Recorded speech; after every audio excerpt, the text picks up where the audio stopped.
بسم اللہ الرحمن الرحیم۔ گزشتہ چند دنوں سے گفتگو ہو رہی ہے نفاق اور منافقین کی صفات کے متعلق، اور سب سے پہلی بات جو آپ نے سنی اور اللہ تعالی نے ارشاد فرمائی وہ ان کا جھوٹ تھا، جھوٹا دعویٰ کہ ہم اللہ پر اور آخرت پر ایمان لائے۔ دوسری ان کی برائی دھوکہ تھی، اور اللہ تعالی نے یہ فرمایا کہ وہ سوائے اپنی جان کے اور کسی کو دھوکہ نہیں دیتے۔ تیسری چیز ان کے دلوں کا مرض ہے، اور اللہ تعالی نے یہ اطلاع دی کہ اللہ نے ان کی بیماری کو زیادہ کر دیا ہے۔ اور اس کے بعد چوتھی چیز ان کا زمین پہ فساد مچانا تھا، اور اس حد تک بگاڑ تھا کہ وہ اپنے فساد کو صلاح کی چیز کہتے تھے۔ پانچویں ان کی برائی جناب رسول اللہ صلی اللہ علیہ وسلم سے نفرت کی وجہ سے صحابہ کرام رضی اللہ عنہم پر تنقید تھی، اور وہ اس کا اظہار بھی کبھی کرتے تھے، اور اللہ تعالی نے ان کو یہ سزا دی کہ وہ تو اپنے زمانے میں صحابہ کرام رضی اللہ عنہم کو برا کہتے رہے اور بات ختم ہو گئی، لیکن اللہ نے اپنی پاک کلام میں ان منافقین کی مذمت نازل فرمائی، اور یہ اس وقت تک باقی رہے گی جب تک کہ اللہ کی یہ کتاب اور اس کا کلام باقی ہے۔ اس کے بعد ساتویں چیز اللہ تعالی نے یہ بیان فرمائی کہ ان کا حال دوغلی حرکتوں کا اور دونوں طرف لوگوں کو راضی رکھنے کا یہ ہے کہ جب یہ ایمان والوں سے ملتے ہیں تو کچھ اور بات کرتے ہیں، اور جب یہ لوگ اپنے سرداروں کے پاس جاتے ہیں تو پھر ان کا رخ کچھ اور ہوتا ہے۔ اللہ تعالی نے اب اگلی دو آیات 14 اور 15 نمبر دیکھیے، ان میں یہ بات ارشاد فرمائی ہے کہ وَإِذَا اور جب لَقُوا ملاقات کرتے ہیں یہ الَّذِينَ ان لوگوں سے آمنوا جو ایمان لائے، قالوا تو کہتے ہیں، یہ منافقین قالوا کا جو لفظ ہے اس میں مراد منافقین ہیں کہ ان کا دعویٰ ہے کہ آمنا ہم ایمان لائے، اور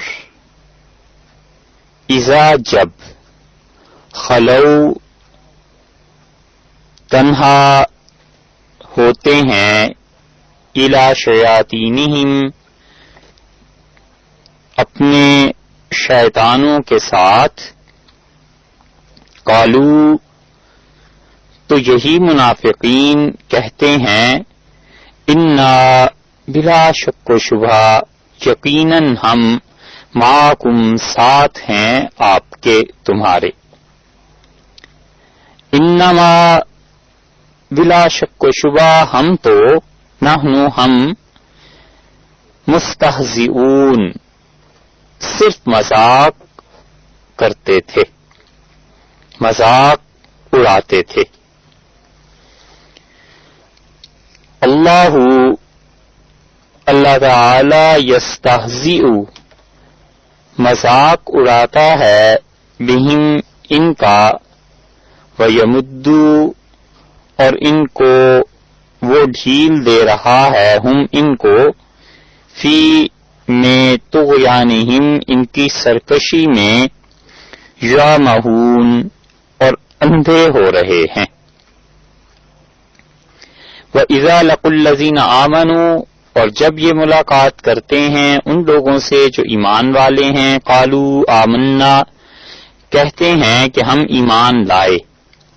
وَإِذَا خَلَوْا إِلَى شَيَاطِينِهِمْ اور جب یہ اپنے شیطانوں کے ساتھ تنہائی میں ہوتے ہیں، قالوا انا معکم تو کہتے ہیں کہ یقیناً ہم آپ کے ساتھ ہیں، انما نحن مستہزئون اور ہم تو صرف ان لوگوں کا مذاق اڑا رہے تھے، ان سے مذاق میں بات آئی تھی۔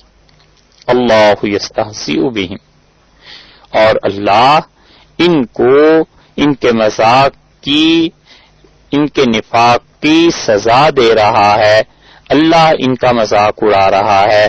وَيَمُدُّهُمْ فِي طُغْيَانِهِمْ اور ان کو ڈھیل دے رہا ہے ان کی سرکشی میں، یعمہون اور یہ اندھوں کی طرح بھٹک رہے ہیں۔ یہ تو ان آیات کا ترجمہ تھا تفسیر کے اعتبار سے بھی، یعنی سمجھانے کے اعتبار سے۔ اب آپ ان آیات کے لغوی معانی پر غور کیجئے، اور اللہ تعالی نے سب سے پہلی بات جو ارشاد فرمائی ہے کہ وَإِذَا لَقُوا الَّذِينَ آمَنُوا اور جب یہ ملاقات کرتے ہیں ان لوگوں سے جو ایمان لائے۔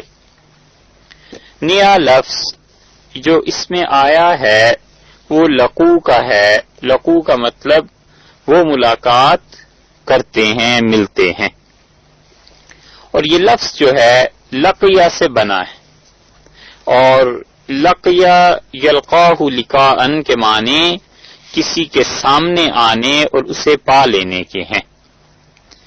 یہ لفظ عربی زبان میں الگ الگ بھی بولا جاتا ہے کہ کوئی چیز جس کا وجود ہو اور کوئی آئے اور اسے پالے، اور اس معنی میں بھی بولا جاتا ہے کہ کسی چیز کا وجود بظاہر نظر نہیں آتا لیکن انسان اس کو محسوس کرتا ہے، یا یہ کہ اپنی بصیرت سے اس چیز کا ادراک کر لیتا ہے۔ مثلا موت ہے، نظر تو نہیں آتی نا، انسان تصور میں اس کا ذکر لاتا ہے، تصور میں اسے سوچتا ہے، تو عرب اس کے لیے بھی ملاقات کا لفظ استعمال کرتے ہیں۔ سفر ہے، سفر کرنا، ایک شہر سے دوسرے شہر کو جانا، یہ ایسی چیز نہیں ہے جسے آپ دکھا سکیں، مگر عرب اس کے لیے بھی لقیہ کا لفظ استعمال کرتے ہیں، یعنی لقیہ، اسے یہ چیز ملی، سفر اسے ملا۔ قرآن پاک میں متعدد جگہ پر یہ لفظ اسی طرح آیا ہے۔ اللہ تعالی نے صحابہ کرام رضی اللہ عنہم سے کہا ہے کہ وَلَقَدْ كُنْتُمْ تَمَنَّوْنَ الْمَوْتَ مِنْ قَبْلِ اس سے پہلے تم لوگ شہادت کی تمنا کر رہے تھے کہ أَن تَلْقَوْا کہ تم اس سے ملاقات کرو۔ یہ تلقوا کا لفظ جو ہے یہ اسی لقیہ سے، حضرت موسیٰ علیہ السلام کے قصے میں جب وہ حضرت خضر علیہ السلام سے ملنے تشریف لے جا رہے تھے تو وہاں بھی آیا ہے کہ لقد لقینا من سفرنا، اس سفر سے یہ جو ہماری ملاقات ہوئی ہے، یعنی یہ جو سفر ہم نے کیا ہے، اس سفر سے ھذا نصبا ہمیں بڑی تھکن ہو گئی ہے، تھک گیا ہوں سفر سے۔ اللہ تعالی سے ملاقات کے لیے بھی استعمال ہوا ہے، اور جو اللہ سے ملاقات کی تمنا، امید جن کو خیال ہی نہیں ہے ان کے لیے بھی اللہ نے فرمایا ہے، لقاء کا جو لفظ ہے وہاں بھی ہے۔ اللہ تعالی نے فرمایا 19ویں پارے کی بالکل پہلی آیت میں وقال الذین لا یرجون لقاءنا، اور جو لوگ ہم سے ملنے کی کوئی توقع ہی نہیں رکھتے وہ ایسے کہتے ہیں۔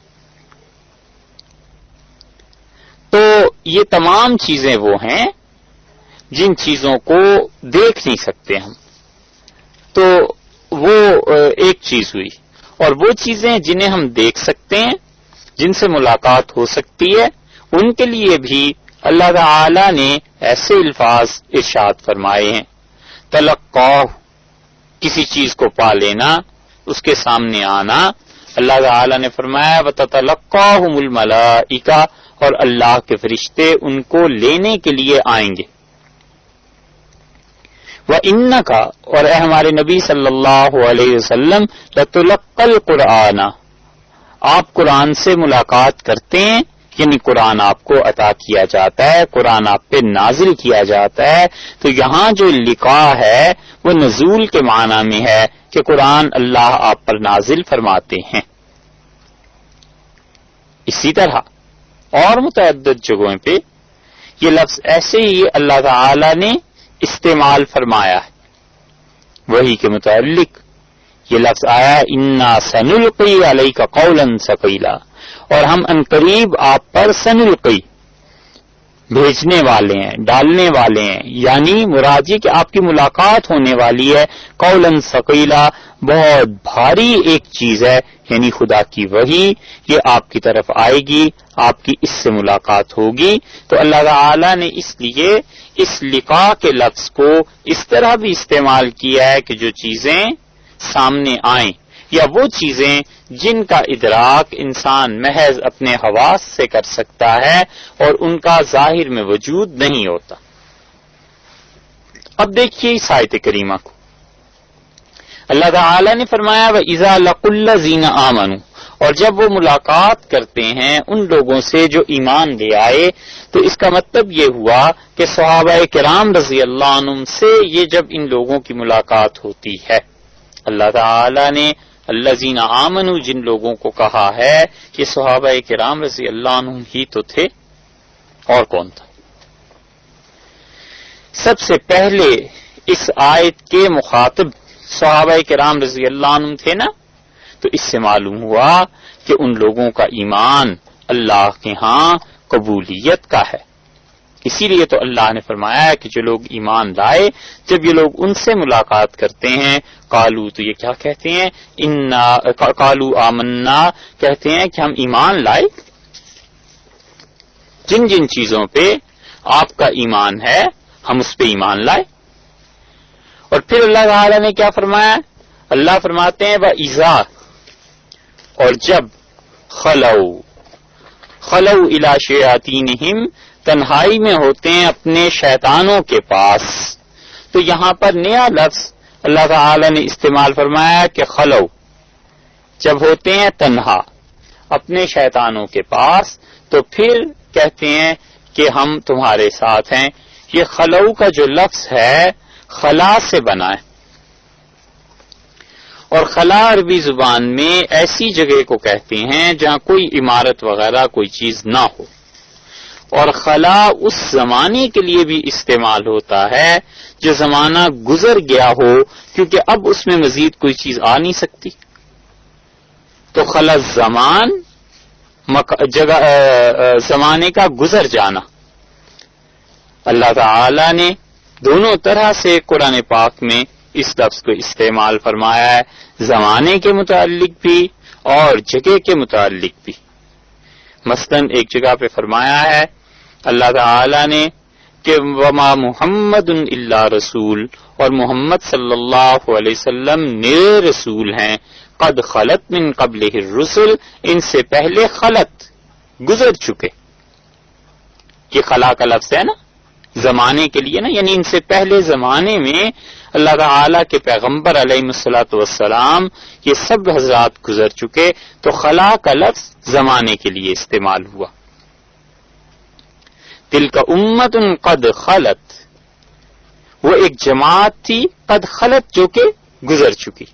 دیکھا آپ نے، خلا کا لفظ جو ہے وہ زمانے کے لیے استعمال کیا گیا، یعنی وہ گزر چکی۔ اور اسی طرح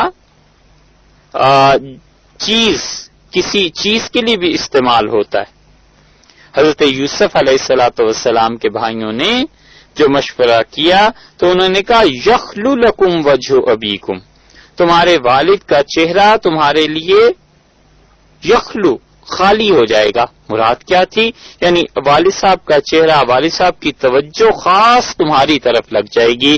والد کی محبت اب جو حضرت یوسف علیہ الصلوۃ والسلام کے ساتھ ہے وہ صرف تمہارے لیے رہ جائے گی. خلا الانسان، تنہا ہونا، اور خلا الیہ، کسی کے پاس تنہائی میں پہنچنا.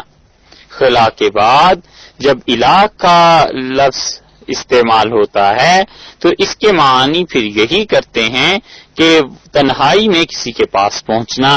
یہ آیت کریمہ دیکھیے آپ نے، خلو الہ، خلو کے بعد الہ کا جو لفظ آیا ہے نا، یہ اس کے معنی پر دلالت کرتا ہے کہ وہ تنہا ہوتے ہیں بالکل سب سے الگ. کہاں؟ شیاطینہم، اپنے شیطانوں کے پاس جب پہنچتے ہیں.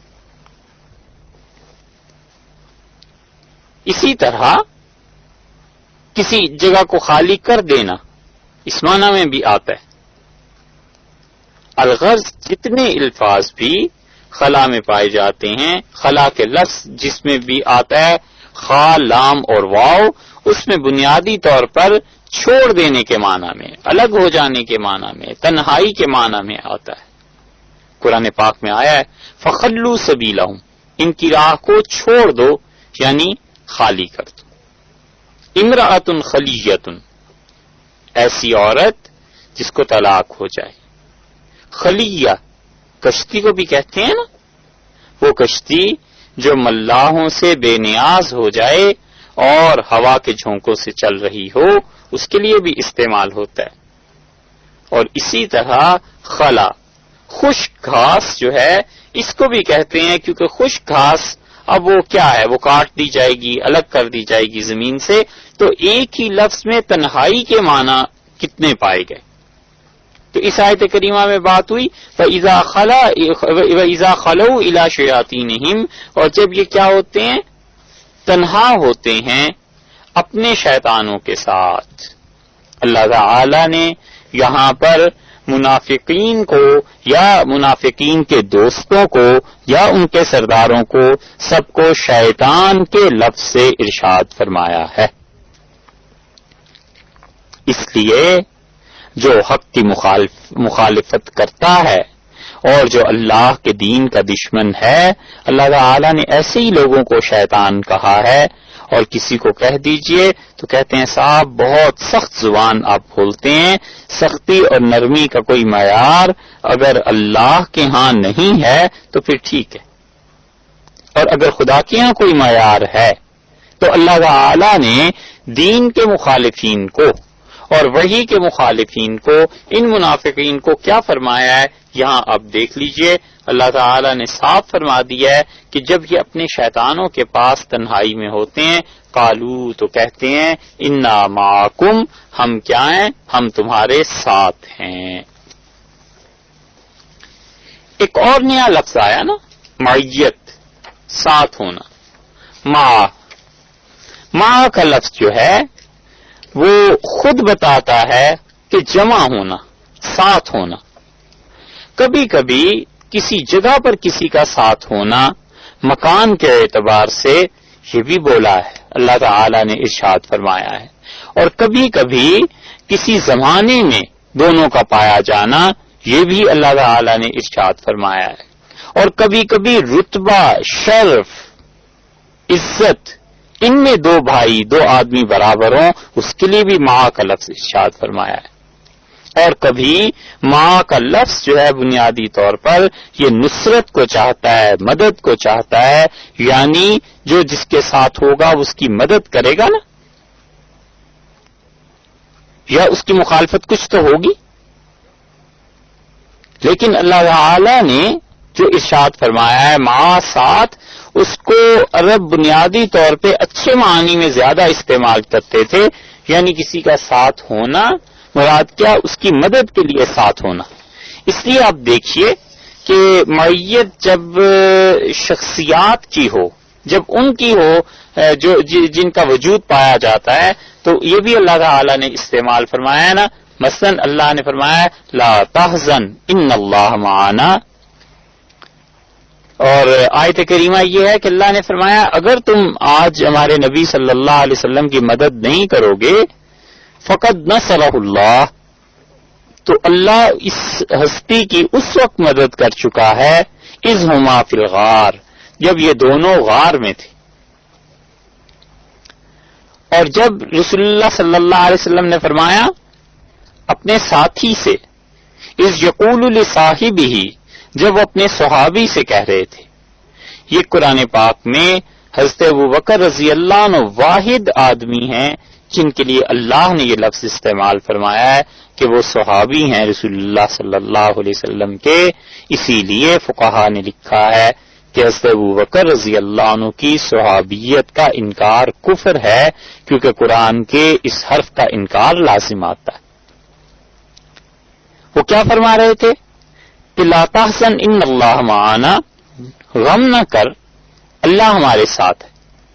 اس کا ترجمہ یہ بھی ہے کہ اللہ ہمارے ساتھ ہے، اور اس کا ترجمہ بعض نے کیا کہ اللہ ہمارا مددگار ہے. تو ماں کا لفظ جو ہے نا بنیادی طور پر عربوں کے ہاں یہ اس لیے بھی استعمال ہوتا ہے جسے دوست ساتھ ہوتے ہیں، اور اس لیے بھی استعمال ہوتا ہے کہ جو ساتھ ہوگا گویا کہ وہ مدد کرے گا، مددگار کے معنی میں بھی. تو جنہوں نے ترجمہ یہ کیا ہے کہ اللہ ہماری مدد کرے گا یا مددگار ہے وہ بھی درست ہے، اور جنہوں نے یہ ترجمہ کیا کہ اللہ ہمارے ساتھ ہے یہ بھی درست. اور اللہ تعالی نے اسی لفظ کو کئی جگہ پہ استعمال فرمایا، ان اللہ مع الصابرین، اللہ تعالی ان کا مددگار ہے جو صبر کرتے ہیں، یا یہ کہ اللہ ان کے ساتھ ہے. اپنے متعلق بھی فرمایا وَهُوَ مَعَكُمْ أَيْنَمَا كُنْتُمْ، اور تم جہاں کہیں بھی ہو اللہ تعالی تمہارے ساتھ ہے. یہ سارے الفاظ جو اللہ تعالی نے ارشاد فرمائے ہیں یہ سب الفاظ بتاتے ہیں کہ اجتماع چاہتا ہے، مع کا لفظ اکٹھا ہونے پر دلالت کرتا ہے. اور اس آیت کریمہ میں اسی لیے آپ لفظ دیکھیے تو یہ ہیں کہ قالوا انا معکم، کہتے ہیں ہم تمہارے ساتھ ہیں. تو دوسرے لفظوں میں گویا وہ یہ کہتے ہیں کہ جو عقیدہ، جو چیز تمہاری ہے ہم اس میں تمہارے مددگار ہیں، یا تمہارے ساتھ ہی ہیں، تمہارا اور ہمارا عقیدہ ایک ہے. اور یہی مع کا لفظ رسول اللہ صلی اللہ علیہ وسلم نے بھی کئی جگہ ارشاد فرمایا ہے.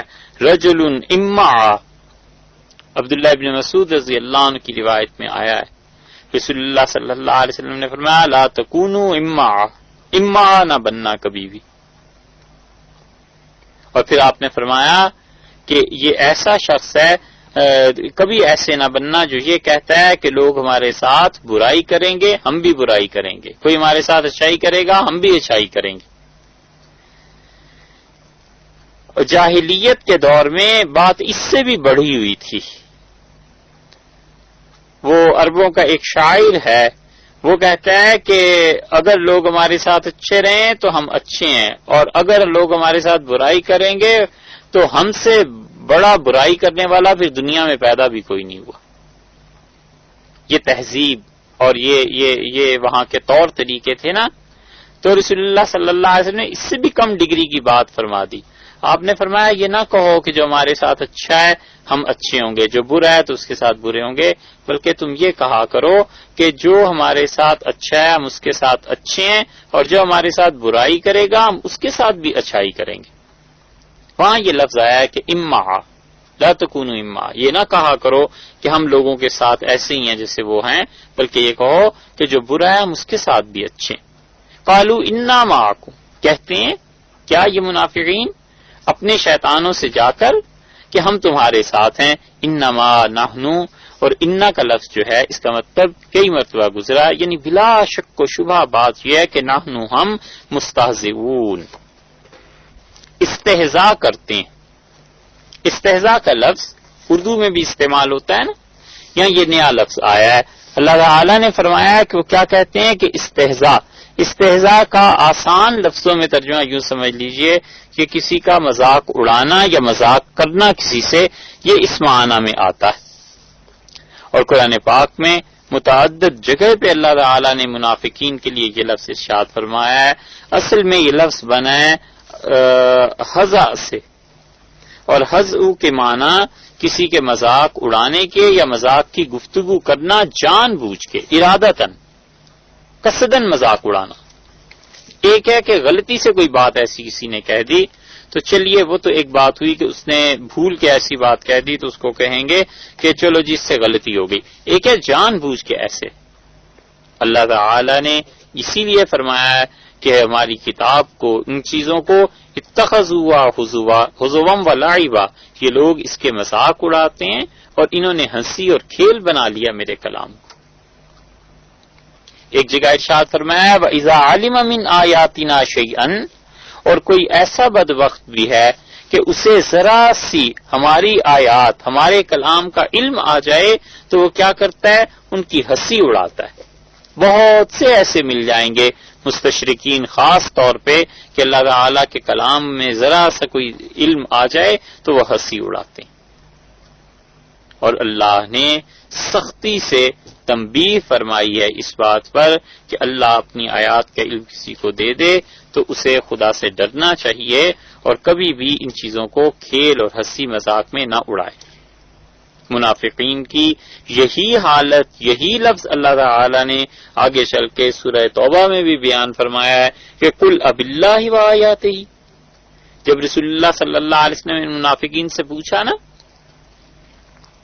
کہ تم فلاں بات کیوں کہہ رہے تھے تو انہوں نے کہا ہم تو مذاق کر رہے تھے.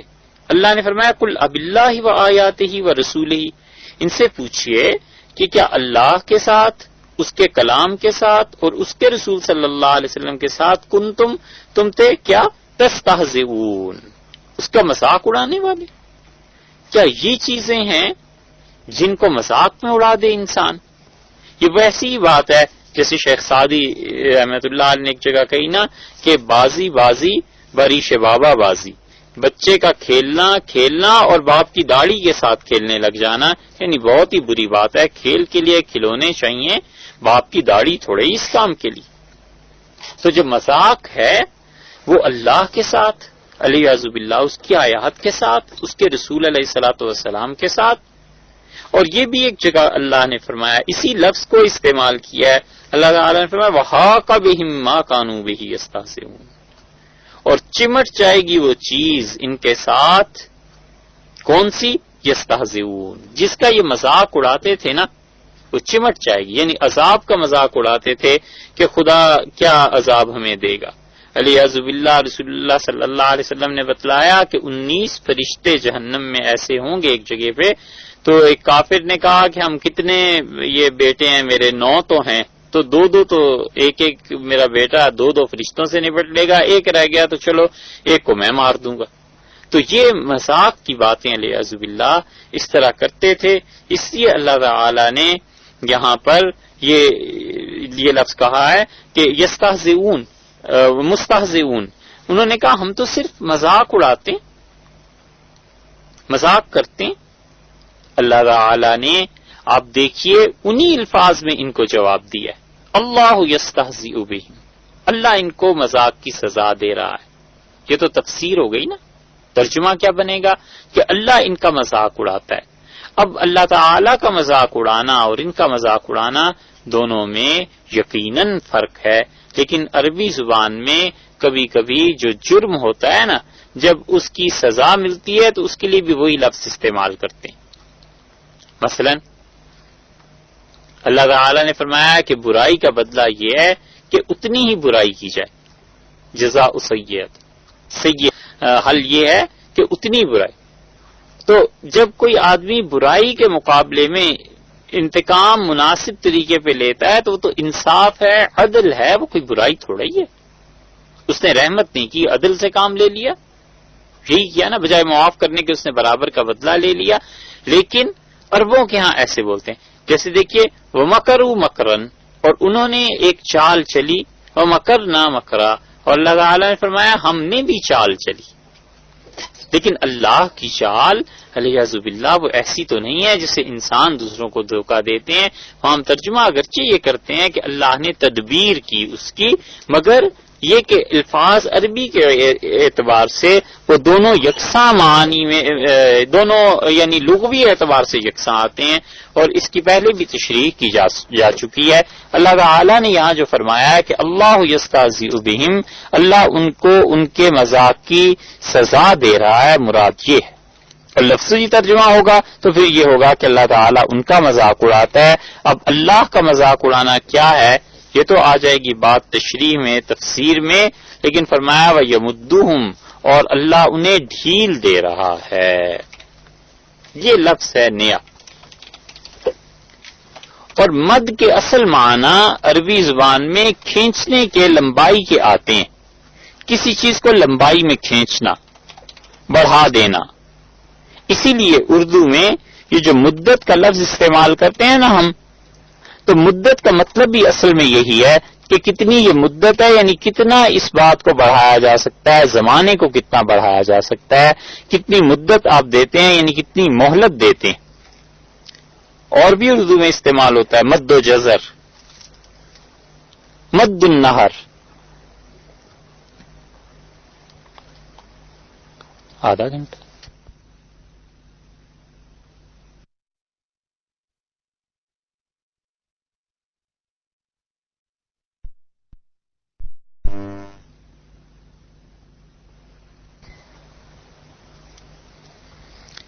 مد النہر، دریا کا چڑھاؤ. اور عرب محاورہ اصل میں بولتے تھے کہ مدد الابل، میں نے کیا کیا، اونٹ کو مدید پلایا. مدید عربی میں وہ آٹے کو پانی میں بھگو دیتے تھے، کچھ اور چیزیں ملا دیتے تھے، تو چونکہ وہ دیر تک چلتا تھا نا، اونٹ کھاتا رہتا تھا اس سے،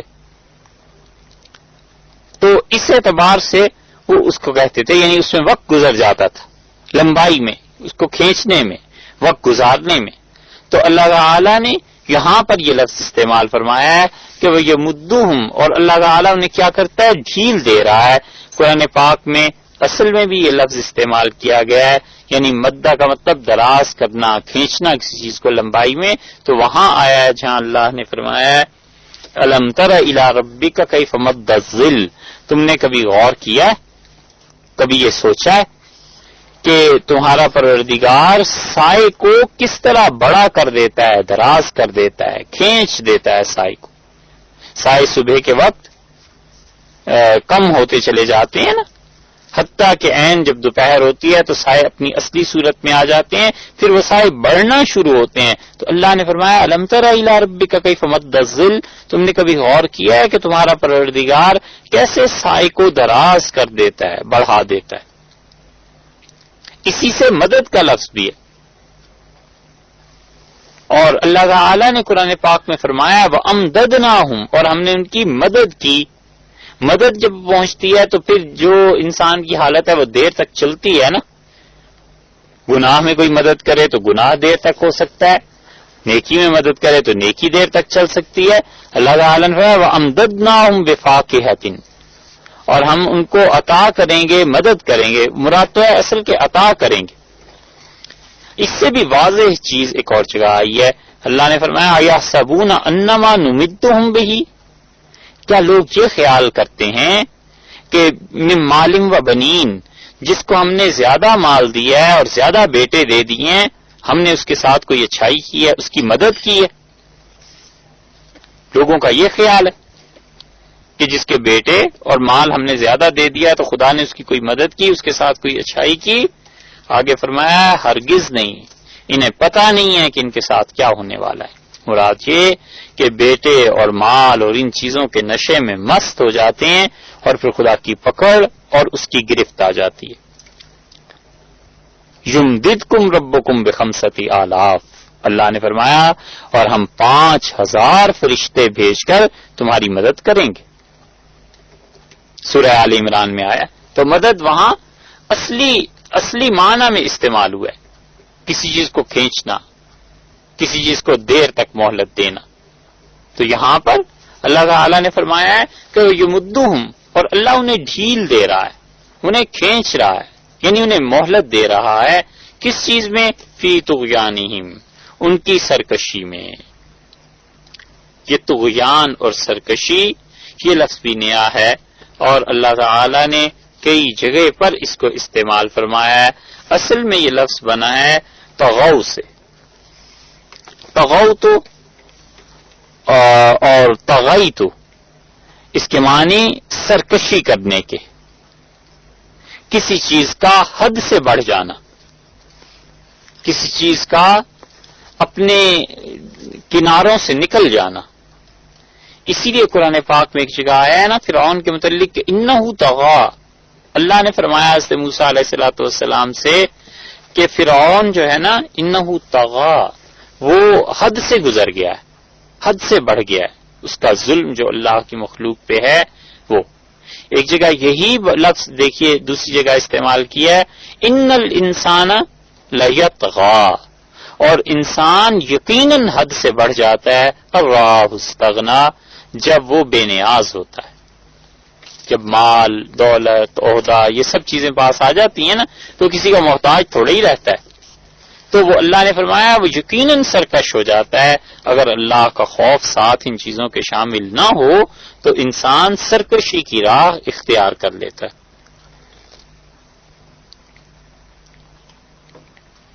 شیطان کے متعلق بھی ہے کہ وہ بھی اللہ تعالی سے کہے گا کہ ربنا ما اطغیتہ، اے پروردگار میں نے اس شخص کو حد سے نہیں بڑھایا تھا، یعنی میں نے تو اسے ترغیب دی تھی، کہا تھا بس گناہ کرو، نہ کرتا، اس کی اپنی مرضی تھی نا. پانی حد سے بڑھ جاتا ہے نا. اللہ تعالی نے خود فرمایا کہ انا لما طغى الماء، اور جب ہم نے پانی کو کیا کیا تو غیانی پر لے آئے. حضرت نوح علیہ الصلوۃ والسلام کے سیلاب کے واقعات میں یہ آیا ہے کہ پانی کو کیا کیا، حد سے بڑھا دیا. حد ہوتی ہے ایک پانی کی، حد سے ہی بڑھا دیا، یعنی تباہی جو تھی. تو جس طرح قوم کی سرکشی حد سے بڑھ گئی تھی یہ بھی حد سے بڑھ گئی. اور اسی لیے استغاء کا لفظ ایک جگہ دیکھیے اس میں فاعل میں آیا ہے وَإِنَّ لِلطَّاغِينَ لَشَرَّ مَآبًا، اور یقیناً جو لوگ حد سے بڑھ جاتے ہیں نا ان کے لیے بڑا برا ٹھکانہ ہے. طاغوت وہ چیز جس کی اللہ تعالی کے علاوہ پرستش کی جائے، عبادت کی جائے. بہت تفصیل سے بحث کی ہے اہل لغت نے کہ طاغوت میں اللہ کے نیک بندے بھی شامل ہیں یا نہیں ہیں. وہ تو انشاءاللہ اگر موقع ہوا تو جب یہ لفظ آئے گا غالباً اس وقت بات کریں گے. مگر طاغوت کا لفظ بھی بنیادی طور پہ اس پہ بنا ہے. اللہ نے فرمایا فَمَن يَكْفُرْ بِالطَّاغُوتِ، اور جو کوئی انکار کرتا ہے، کفر کرتا ہے طاغوت سے، وَيُؤْمِن بِاللَّهِ، اور اللہ پر ایمان لاتا ہے. یہ سب کی سب طاغوت کی بات ہے کہ وہ بھی اسی لفظ سے بنا. کذبت ثمود بطغواہا، اور سمود کی قوم جو قوم سمود تھی انہوں نے جھٹلایا اپنے پیغمبر علیہ الصلوۃ والسلام کو بطغواہا، کس وجہ سے؟ ان میں سرکشی تھی، حد سے ہی بڑھ گئے تھے. یہ حد سے بڑھنا اللہ کے عذاب کو خود ہی دعوت دے دیتا ہے.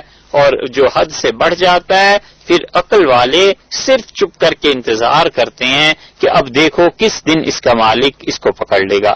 اور اللہ نے فرمایا ہے کہ یہ منافقین، ان کو اللہ تعالیٰ کیا کر رہا ہے؟ ڈھیل دے رہا ہے، مہلت دے رہا ہے. کس چیز میں؟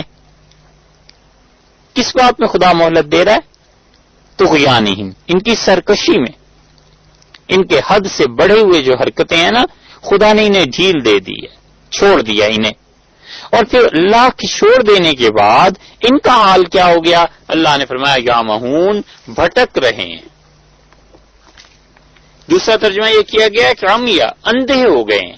یعنی جو خیر اور وہ شر کی ایک بنیادی صلاحیت ہوتی ہے وہ بھی ان ظالموں میں ختم ہو گئی ہے، اندھے ہو رہے ہیں. اور ہوتا یہی ہے کہ جب کوئی انسان سر اٹھا لے خدا کی زمین میں اور حد ہی کر دے تو اللہ تعالیٰ بالکل اس کو ڈھیل دے دیتے ہیں. وہ سمجھتا ہے کہ یہ ڈھیل میرے لیے بہت اچھی ہے، اور پتہ اس وقت چلتا ہے جب وہ ایسی نوبت آ جاتی ہے کہ اس کے بعد غلطی کی معافی کی کوئی صورت ہو نہیں سکتی. یا مہون، اللہ نے فرمایا اندھے ہو رہے ہیں، بھٹک رہے ہیں. اما کا لفظ جو ہے یہ دونوں طرح پہ اللہ نے استعمال فرمایا ہے قرآن پاک میں. آنکھیں نہ ہوں اس کے لیے بھی اما کا لفظ ہے، حدیث میں بھی آیا ہے، قرآن پاک میں آیا نا عبس وتولی ان جاءہ الاعمی.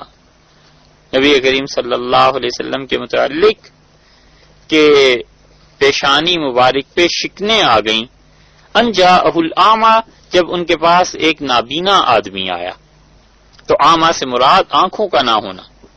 حدیث میں بھی آیا ہے نا کہ جس کی آنکھیں جاتی رہتی ہیں، اعمی ہو جاتا ہے، تو اللہ نے فرمایا کہ ہم جب اس کی بڑی عزت اور بڑے احترام کی چیز اس کے جسم سے واپس لے لیتے ہیں، یعنی اس کی بینائی چلی جاتی ہے یا بینائی نہیں ہوتی، تو ہم اس سے کم تو کسی بات پہ اس شخص کے لیے راضی ہی نہیں ہیں کہ ہم اسے جنت دیں گے. اسی لیے یہ جو نابینا پن ہے، رسول اللہ صلی اللہ علیہ وسلم نے احادیث میں جس انسان کو لگ جائے اس کے لیے تعریف بھی فرمائی ہے. اور یہ کیا کم بات ہے کہ اللہ نے فرمایا کہ ہم اس سے کم اس کے لیے راضی ہی نہیں ہیں کہ اسے ہم جنت دیں گے. تو اعمیٰ کا لفظ کبھی کبھی اس اعتبار سے استعمال ہوتا ہے کہ آنکھیں نہ رہیں، اور کبھی اس اعتبار سے کہ کسی انسان کا دل اندھا ہو جائے. اللہ تعالی نے دونوں باتیں ذکر کی ہیں. بصارت مر جائے، اندھا ہو جائے، اور بصیرت نہ رہے، دل کا اندھا ہو جائے. دونوں طرح سے اللہ نے فرمایا اور بہت سخت آیات نازل کی ہیں. اللہ تعالی نے ایک جگہ تو ایسی بات ارشاد فرمائی ہے کہ گویا آنکھوں کا نابینا پن جو ہے یہ کوئی چیز ہی نہیں ہے دل کے مقابلے میں، اصل اندھا پن تو دل کا ہے. ایک جگہ فرمایا ہے نا اللہ تعالی نے کہ الذین کانت اعینہم، یہ وہ لوگ تھے قیامت میں کہے گا کہ رب لما حشرتنی اعمی، اللہ مجھے کیوں آخر نابینا اٹھایا گیا ہے، وقد کنت بصیرا، اور اللہ دنیا میں میری آنکھیں تھیں. تو اللہ تعالیٰ نے فرمایا، اعمی کا لفظ دیکھا آپ نے کہاں استعمال ہوا ہے کہ اس نے کہا کہ آنکھیں تھیں. لما حشرتنی اعمی، اعمی نابینا کیوں اٹھایا جا رہا ہے، قیامت میں اب آنکھیں میری نہیں ہیں. تو اللہ تعالیٰ نے فرمایا کہ قد جاءت کا آیاتی، میری آیات تمہارے پاس آئی تھی نا، فنسیتہا، اور تو نے انہیں بھلا دیا تھا. میری نشانیوں کو میں نے بھیجے تھے پیغمبر علیہ الصلوۃ والسلام بھی اور کتابیں بھی اور سب چیزیں. اسی کی تشریح دوسری جگہ آ گئی کہ الذین کانت اعینہم، وہ لوگ جن کی آنکھیں فی غطاء عن ذکری، میری یاد سے، مجھے یاد کرنے سے ان کی آنکھوں پہ پردے پڑے ہوئے ہیں. تو یہ جو آنکھوں پہ پردہ پڑ جاتا ہے نا، یہ ہے اعمیٰ، نابینا. اور دل کا اندھا وہ تو بہت ہی شدید چیز ہے. ایک جگہ تو صاف فرما دیا ہے کہ فَإِنَّهَا لَا تَعْمَى الْأَبْصَارُ، اور یہ جو حق کی مخالفت کرتے ہیں سچائی کی، یہ آنکھوں کے اندھے نہیں ہیں، ان کی آنکھوں میں کچھ نقص نہیں ہے. ولیکن، اور لیکن ہوتا یہ ہے ہمارے نبی صلی اللہ علیہ وسلم کہ تعمى القلوب، دل اندھے ہو جایا کرتے ہیں. یہی کافی تھا. لیکن آگے دیکھیے پھر اللہ نے کیا کہا ہے، فرمایا اللتی فی الصدور، جو لوگوں کے سینوں میں ہوتے ہیں. یہ اندر والا دل جو ہے نا سینے کا، اللہ نے کہا ہے کہ یہ اندھے ہو جایا کرتے ہیں. آنکھوں سے اندھے نہیں ہوتے کافر اور حق کی مخالفت کرنے والے. اسی لیے جن کو عذاب دیا ہے حضرت لوط علیہ الصلوۃ والسلام کی قوم کو، اللہ نے فرمایا انہم کانوا قوما، یہ ایسے لوگ تھے کہ عمین، اندھے لوگ تھے. وہ اندھے ایسے نہیں تھے کہ ان کی بینائی نہیں تھی. اگر ان کی بینائی نہ ہوتی تو وہ حضرت لوط علیہ الصلوۃ والسلام کے پاس جو اللہ کے فرشتے آئے تھے انہیں کیسے انہوں نے دیکھ لیا تھا؟ ظاہر ہے کہ آنکھیں تھیں. لیکن اللہ تعالی نے بتلایا ایک جگہ کہ انہم لفی سکرتہم یعمہون لعمرک، اور اے نبی صلی اللہ علیہ وسلم تیری جان کی قسم، تیری عمر کی قسم، یہ لوگ کیا تھے؟ مستی میں یعمہون، اندھے ہو گئے تھے اور کوئی چیز نظر ہی نہیں آ رہی تھی انہیں. جب خدا کے فرشتے عذاب لے کے آئے تھے تو وہ اندھے جو ہو گئے تھے، یہ دل کا اندھا پن ہے. وَيَحْشُرُهُمْ يَوْمَ الْقِيَامَةِ، اور قیامت کے دن ہم ان ظالموں کو اٹھائیں گے، عَلَى وُجُوهِهِمْ، اپنے چہروں کے بل چلیں گے، پاؤں اوپر اور سر زمین پہ لگا ہوا. عُمْيًا وَبُكْمًا، کیا کہا ہے؟ عُمْيًا، دیکھا آپ نے یہ اما کا لفظ ہے نا، عُمْيًا، اندھے ہو جائیں گے اس دن. وَبُكْمًا، اور گونگے، بہرے، گونگے ہوں گے. مطلب یہ کہ شدید خدا کا عذاب ان پر آئے گا. یہ جو دل کی جہالت ہے اس کو بار بار خدا نے ذکر کیا ہے، بار بار اللہ نے فرمایا فَأُمِّيَتْ عَلَيْهِمُ الْأَنْبَاءُ، امیت، کیا اندھے ہو گئے؟ ان کے پاس جو خبریں آئی ہیں کیوں نہیں اس وحی سے اپنی حالت درست کرتے؟ وَآتَانِي رَحْمَةً مِّنْ عِنْدِهِ، اور نبی علیہ الصلوۃ والسلام نے کہا کہ میں تمہارے پاس آیا ہوں رحمتن، رحمت لے کے، من عندہ، اللہ کے پاس سے، فامیت علیکم، تو کیا تم پر اندھی ہو گئی ہے؟ یہ یعنی تم اندھے ہو گئے ہو؟ امیت، دیکھا آپ نے اما کا لفظ جو ہے یہ دونوں طرح اللہ نے استعمال کیا قرآن پاک میں، دل کے نابینا پن کے لیے بھی اور آنکھوں کے نابینا پن کے لیے بھی، اور اتنا استعمال کیا ہے دل کے اندھے پن کے لیے جیسے ظاہر کا نابینا پن اس کے مقابلے میں کوئی چیز ہی نہیں رہا۔ اور حقیقت بھی یہی ہے کہ اس انسان نے جس کی آنکھیں کھو گئیں کچھ گم نہیں کیا، مگر جس کا دل اندھا ہو گیا اس نے سب کچھ گم کر دیا۔ بادل کو کہتے ہیں اصل میں عما عربی میں، کیونکہ بادل جب سامنے آ جاتا ہے تو روشنی کے اور انسان کی آنکھوں کے درمیان حائل ہو جاتا ہے نا عما، اس لیے اسے کہتے تھے عرب بادل کو، کہ آگے نظر نہیں آ رہا۔ تو یہی چیز ہے۔ صحیح حدیث میں بھی ایک جگہ آیا ہے، رسول اللہ صلی اللہ علیہ وسلم سے پوچھا گیا تھا کہ این کان ربنا، اللہ تعالیٰ اس آسمان اور زمین ان چیزوں کی پیدائش سے پہلے کہاں تھا؟ تو رسول اللہ صلی اللہ علیہ وسلم فی عما، اللہ بادل کے سائے میں تھا، اللہ تعالیٰ بادل میں تھا یا اس کے سائے میں تھا۔ رسول اللہ صلی اللہ علیہ وسلم نے یہ جو ارشاد فرمایا، بعض روایات میں آیا کہ اس کے اوپر بھی بادل تھے اور اس کے نیچے بھی، بس یہ ایسے ہی ہے جیسے رسول اللہ صلی اللہ علیہ وسلم نے بتلا دیا ہے، اس کی حقیقت کوئی نہیں سمجھ سکتا، بس جیسے اللہ نے اپنے نبی صلی اللہ علیہ وسلم کو بتلایا ہوگا۔ تو عما کا لفظ وہاں حدیث میں جو آیا ہے، یہ عما جو ہے اصل میں بادل کے لیے آتا ہے نا، تو بادل انسان کی آنکھوں اور روشنی کے درمیان حائل ہو جاتا ہے۔ بالکل ایسے ہی جب کوئی آدمی دل اندھا ہو جائے تو پھر وہ حق جو آتا ہے، وہ جو سچائی آتی ہے، وہ جو صحیح چیز آتی ہے، وہ اپنے درمیان اور اس سچائی کے درمیان اپنی خواہشات کو لے آتا ہے، اندھا ہو جاتا ہے آدمی۔ تو اس لیے یہ تو ترجمہ ہوا لغت کے اعتبار سے ان منافقین کے حالات کا، جو دو آیات اللہ تعالی نے نازل فرمائی ہیں ان کا لغوی ترجمہ لغت کی بحث کے ساتھ تو یہ ہوا۔ اب دیکھیے اس کی تفسیر یا اس کی تشریح۔ اللہ تعالی نے بات یہ فرمائی ہے کہ وَإِذَا لَقُوا الَّذِينَ آمَنُوا قَالُوا آمَنَّا، جب ایمان والوں سے ملتے ہیں تو کہتے ہیں کہ ہم ایمان لائے۔ یہ کون لوگ تھے؟ کس سے ملتے تھے؟ مفسرین نے اس پر کافی تفصیل سے لکھا ہے۔ خازن نے ایک روایت لکھی ہے، تفسیر خازن بڑی مشہور تفسیر ہے، اس کی ایک روایت اس لیے پیش کی جا رہی ہے کہ آپ طریقہ دیکھیے محدثین کے ہاں روایات کو جانچنے کا کیا طریقہ ہے، پرکھتے کیسے ہیں۔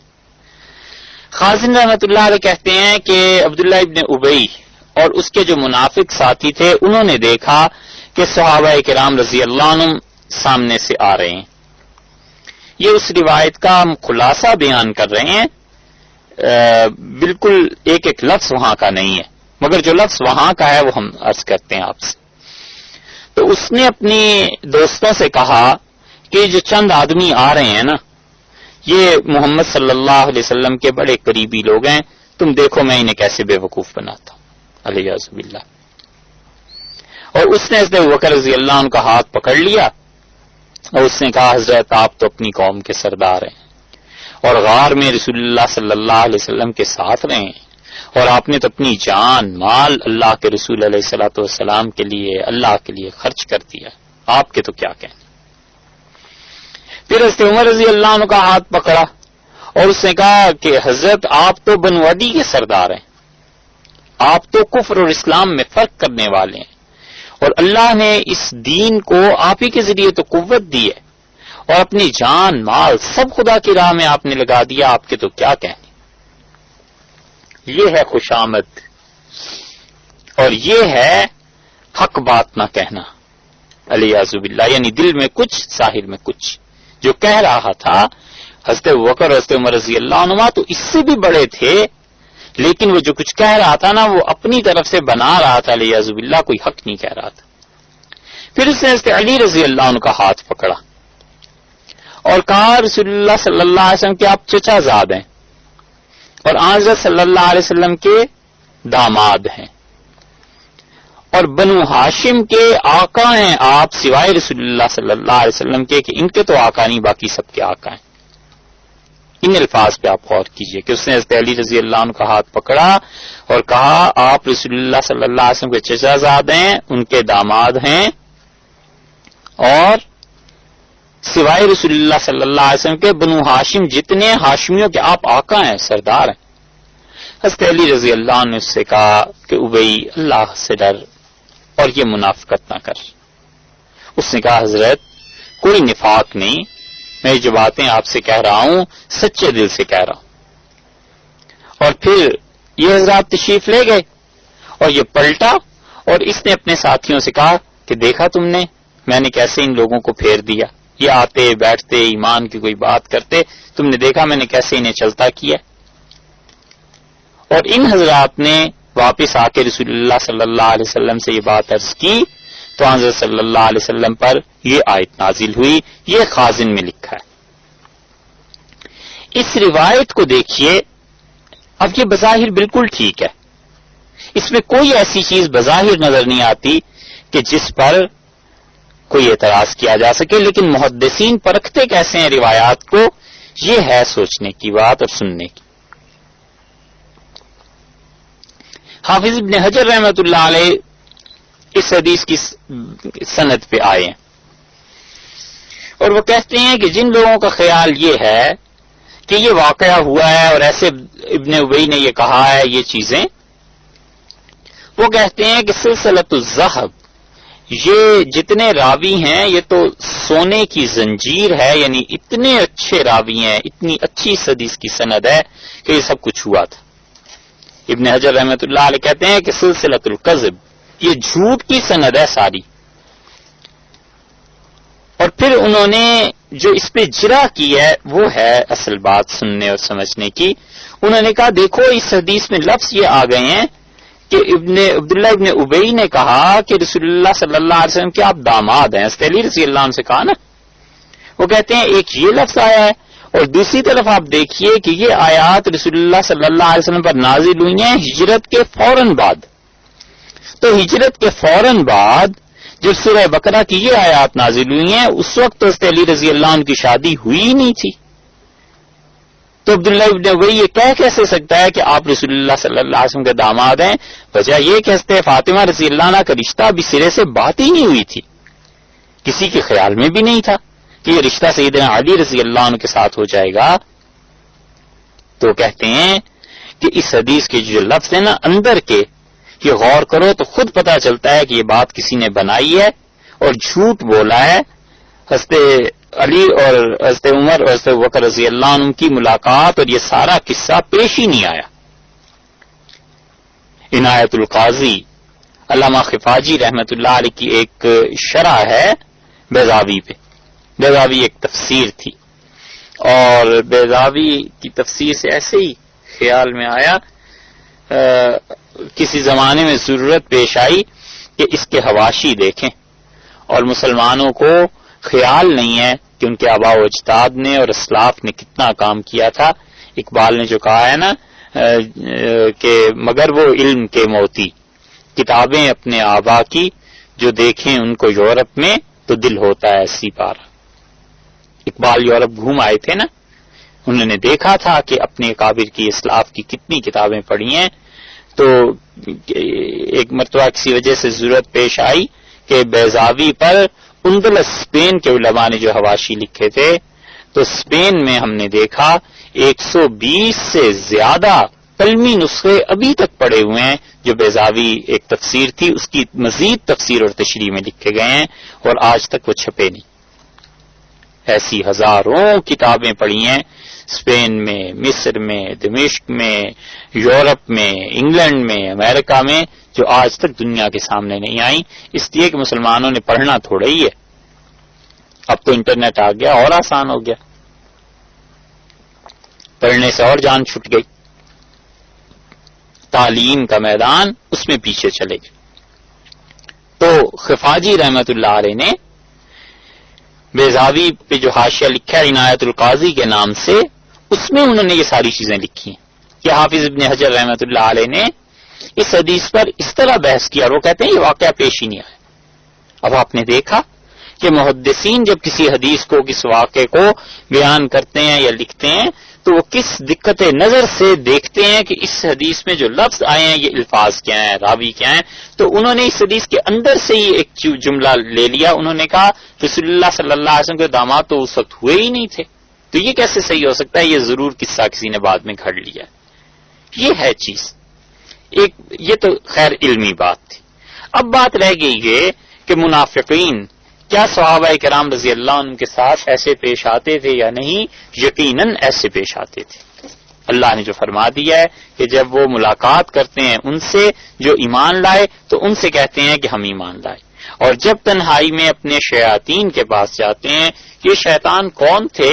یا تو ان کے دوست ایسے ہی منافق تھے جیسے وہ خود تھے، اور یا شیاطین سے مراد بعض مفسرین نے لکھا ہے کہ یہودی تھے، کیونکہ اہل مدینہ جو تھے مذہبی اعتبار سے یہودیوں سے بہت متاثر تھے، اور یہودی ہی قوم گنی جاتی تھی جو پڑھے لکھے تھے، اور تعلیم کے میدان میں ان لوگوں نے کام کیا تھا. یہودیوں کی پوری تاریخ آپ اٹھا کر دیکھ لیں، دو معاملات میں کسی ملک میں گئے ہیں، کہیں گئے ہیں، کبھی کوئی کمپرومائز انہوں نے نہیں کیا، اور انہوں نے دو چیزوں کو ہاتھ سے نہیں جانے دیا، ایک اپنی تعلیم کو اور ایک اکانومی کو، معیشت کے نظام کو. یہودیوں نے معیشت اپنے ہاتھ میں رکھی، یہودیوں نے تعلیم اپنے ہاتھ میں رکھی.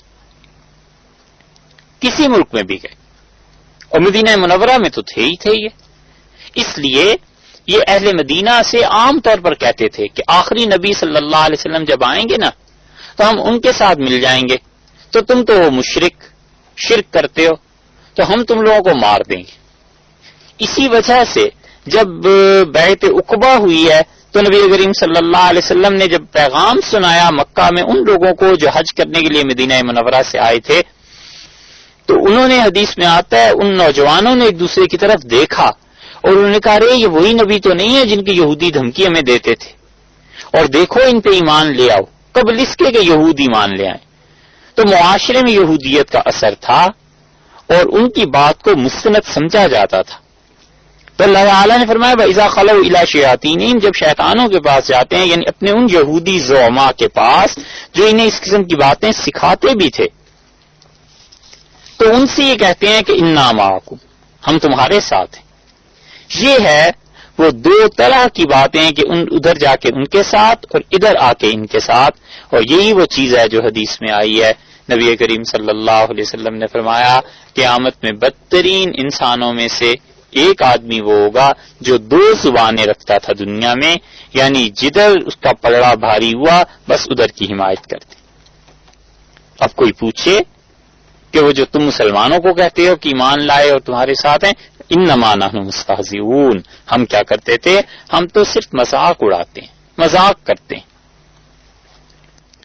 یہ مذاق اللہ کے دین کے ساتھ، اپنے ایمان اور عقیدے کے ساتھ، اور دنیا کی خاطر آخرت کو تباہ کرنے کی قیمت ادا کر کے یہ مذاق کو کرتے تھے. اللہ نے فرمایا ہے کہ اللہ تعالیٰ انہیں اس مذاق کی سزا دے رہا ہے. اللہ تعالیٰ انہیں اس مذاق کی سزا دے رہا ہے. کیا سزا دے رہا ہے؟ اللہ تعالیٰ یا تو یہ سزا دے رہا ہے کہ دنیا میں ان پر مسلمانوں جیسی حدود جاری کی جائیں، اندر سے کافر ہیں لیکن مسلمانوں پر اگر گناہ میں کوئی حد لگتی ہے تو ان پر بھی لگے. اور یا اللہ تعالیٰ انہیں اس بات کی، اس مذاق کی کیا سزا دے رہا ہے جو آگے آ گئی ہے کہ اللہ نے انہیں ڈھیل دے دی ہے، اللہ تعالیٰ نے انہیں چھوڑ دیا ہے، یامہون اندھے ہو رہے ہیں. اللہ تعالیٰ کا ڈھیل دے دینا اور انسان کا اس کو قبول کرنا اور یہ سمجھنا کہ بس مجھے تو کوئی پوچھنے والا ہی نہیں ہے، یہ منافقت کی علامات میں سے ہے۔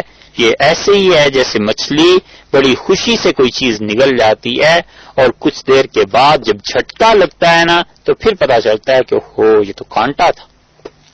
بس بالکل اسی طرح منافق انسان کو وہ ڈھیل مل جاتی ہے اور موت کا پہلا جھٹکا جب لگتا ہے نا تو پھر خیال آ جاتا ہے بالکل سامنے کہ اوہو زندگی کہاں گزاری۔ بہت اہم سوال اور بہت بڑی بات وہ ہے جو رسول اللہ صلی اللہ علیہ وسلم نے فرمائی ہے کہ قبر میں پوچھا جائے گا کہ فیما کنتا، یہ بتاؤ زندگی کہاں گزاری۔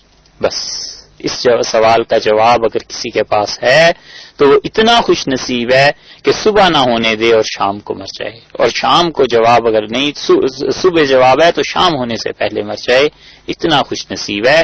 مگر منافق انسان کیا جواب دے کہ زندگی کھیل تماشے میں گزاری، اللہ کا، اس کے رسول صلی اللہ علیہ وسلم اور اس کے احکامات کے مذاق اڑانے میں۔ اس لیے اللہ نے فرمایا کہ ڈھیل دے دی ہے انہیں، اور بھی ڈھیل میں وہ اندھے ہو رہے ہیں، یعنی انہیں احساس تک نہیں رہا کہ خدا نے اتنی مہلت دی ہے تو آخر کیوں چھوڑ دیا گیا ہوں۔ ان آیات کی مزید کچھ تشریح ہے، وہ انشاءاللہ کل کی نشست میں عرض کریں گے۔ السلام علیکم ورحمۃ اللہ وبرکاتہ۔